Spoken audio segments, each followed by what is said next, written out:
Kamu beruntung sekali karena kamu nonton video ini di saat seperti ini. Saat dimana Jepang itu sangat butuh tenaga kerja. Sampai-sampai ada izin tinggal baru per 2019 kemarin, namanya Tokutei Gino. Nah, untuk kerja Tokutei Gino ini, minimal dengan ijazah cukup SMA atau SMK sederajat, itu juga bisa kerja ke Jepang. Mau kejar paket C, MA, MAK, dan sebagainya pun nggak masalah. Yang penting kamu telah menyelesaikan 12 tahun belajar dari SD. Kalau dulu kan ada, tapi namanya magang. Nah, tapi magang itu gajinya kecil, kerjanya berat, dan nggak sesuai dengan gaji. Untuk itu, magang sendiri udah dihapus, dan sekarang difokuskan ke Tokutei Gino ini. Fasilitasnya sama seperti orang Jepang. Jadi kalau orang Jepang dapat gaji 25 juta, kamu ya dapat gaji segitu. Dan rata-rata UMR Jepang itu di angka 20 juta rupiah per bulannya. Jadi setelah dipotong pajak, asuransi, biaya makan, tempat tinggal, dan sebagainya, minimal kamu masih bisa nabung 10 juta rupiah per bulan. Untuk pajak dan asuransi itu tergantung kerjaannya apa. Sebenarnya untuk pajak itu nggak mahal-mahal amat, paling mentok 1 jutaan rupiah. Kalau asuransi ini yang mahal dan beda-beda tergantung kerjaannya. Misalnya di perhotelan, asuransinya 3 juta rupiah per bulan, tapi konstruksi asuransinya bisa 2 hingga 3 kali lipatnya. Karena jelas konstruksi ini lebih bahaya dong daripada perhotelan. Makanya sebelum pilih kerjaan, kalau bisa pilih yang asuransi dan pajaknya paling murah. Pajak juga ditentukan daerah kamu kerja. Kalau bisa, itu jangan kerja di Tokyo, itu pasti mahal. Biaya hidup Tokyo juga mahal. Kalau tetap mau di Tokyo, usahakan tinggal di agak pinggir, seperti Chiba atau Saitama. Kalau biaya makan, itu sebulan aku pribadi 3 hingga 4 jutaan rupiah. Kalau full masak, 1,5 jutaan rupiah per bulan. Tapi masalahnya kan aku nggak pernah sebulan full masak. Makannya habisnya 3 sampai 4 juta rupiah. Dan lebih enak kalau perusahaan itu kasih kamu makan, misal di hotel. Itu udah pasti kamu dikasih makan, jadi hemat biaya. Kalau apartemen, lebih baik cari perusahaan yang ada subsidi tempat tinggal. Jadi kalau apartemen, biasanya 4 jutaan rupiah, kena subsidi kamu hanya perlu bayar 2 juta rupiah aja. Dengan begitu semakin hemat kamu bisa nabung semakin banyak juga. Dari breakdown gaji, itu makanya aku bilang tadi, minimal kamu nabung itu 10 juta rupiah per bulan, yang bisa kamu simpen bank atau kirim ke Indonesia. Maka jika kamu kerja 5 tahun misalnya, kamu bisa nabung 600 juta rupiah. Kalau perusahaan kamu itu baik, subsidinya ya pasti banyak. Kamu bisa nabung 14 juta rupiah per bulan. Tabungan 5 tahun bisa 1 miliar lebih dong. Sama satu lagi, cari kerja itu di perusahaan yang pasti jenjang karirnya. Jadi 2-3 tahun bisa naik jabatan dan gaji. Lalu untuk kontrak kerjanya bisa pilih, kamu mau 1 tahun, 2 tahun, 3 tahun, 4 tahun, atau 5 tahun. Setelah kontraknya habis, ya kamu bisa perpanjang sepuasnya tanpa harus pulang ke Indonesia. Dan nggak seperti magang.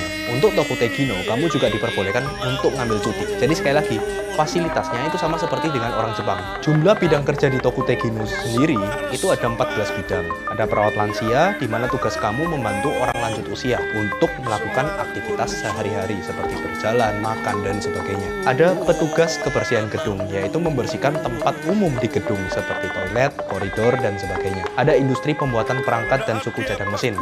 Sesuai namanya ya, buat mesin ya. Ada industri permesinan pabrik, yaitu bikin mesin untuk dipakai pabrik. Ada konstruksi atau sering dibilang ya kuli bangunan bahasa gampangnya. Ada industri pembuatan kapal dan permesinan kapal, yaitu buat kapal mulai dari pembuatan hingga pengecatan dan pengelasan. Ada industri keperawatan dan perbaikan kendaraan bermotor. Kalau di Indonesia ya bahasa akrabnya mekanik mobil dan motor. Ada industri penerbangan, di mana kamu bantu atur lepas landas dan pendaratan pesawat, bagasi, dan sebagainya. Ada perhotelan, yaitu membersihkan kamar tidur, dapur, front office, dan sebagainya. Ada pertanian dan peternakan, ya sesuai namanya ya. Ada perikanan, ya nangkap hasil laut, seperti ikan, kerang, cumi, dan sebagainya. Ada pengolahan makanan, seperti membuat makanan kemasan untuk dijual ke supermarket atau ke restoran. Dan terakhir yaitu adalah jasa makanan atau restoran. Ya kerja di restoran, ada cuci piring, potong daging, masak, layani customer, itu kerjaan restoran. Jadi dari 14 bidang ini, yang paling banyak demand-nya yaitu adalah perhotelan, perawat orang tua, pengolahan makanan, pertanian, dan restoran. Tapi untuk pertanian sudah terlalu banyak kandidatnya dari Indonesia. Jadi aku sarankan ya kamu antara perhotelan,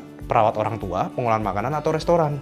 Lagi pula nggak semua bidang di Indonesia ada tesnya. Contohnya untuk bidang industri penerbangan. Kamu harus ambil tesnya di Jepang langsung untuk dapat sertifikat untuk bisa kerja. Dan semua bidang di atas itu nggak perlu pengalaman, nggak apa-apa. Kamu ambil jurusan apapun di SMK atau di SMA, itu nggak ada masalah. Mereka nggak lihat jurusan. Untuk kerja Tokutei Gino ini, kamu juga bisa ganti bidang pekerjaan loh. Misalnya tahun pertama, kamu kontrak 1 tahun untuk bidang restoran. Ternyata kamu kurang cocok. Maka tahun kedua, setelah kontrak kamu habis, kamu bisa ambil bidang lainnya, seperti di bidang perhotelan. Yang penting kamu tinggal ambil tes sertifikasi SSW-nya aja. Kalau mau kerja pertanian, ambil tes SSW pertanian. Kalau mau kerja perhotelan, ya SSW perhotelan, dan seterusnya. Untuk tesnya sebenarnya nggak susah kok. Biasanya anak belajar beberapa hari sebelum tes. karena tesnya teori dan bisa kamu ambil dalam bahasa Indonesia juga untuk beberapa bidang. Sekarang kita masuk syaratnya ya. Kalau syarat untuk bisa kerja Tokutei Gino ini sebenarnya nggak susah. Banyak yang bilang, waduh mata minus nggak boleh ya, riwayat patah tulang itu nggak boleh ya, dan sebagainya. Itu kalau magang, bukan Tokutei Gino. Magang itu terutama yang program pemerintah ya. Kalau Tokutei Gino ini kan sebenarnya penyalurnya swasta. Jadi aman aja untuk mata minus, kayak riwayat patah tulang, kayak dan sebagainya. Asalkan kamu nggak ada penyakit kronis yang menular. Jadi syarat yang pertama, intinya sehat jasmani dan rohani.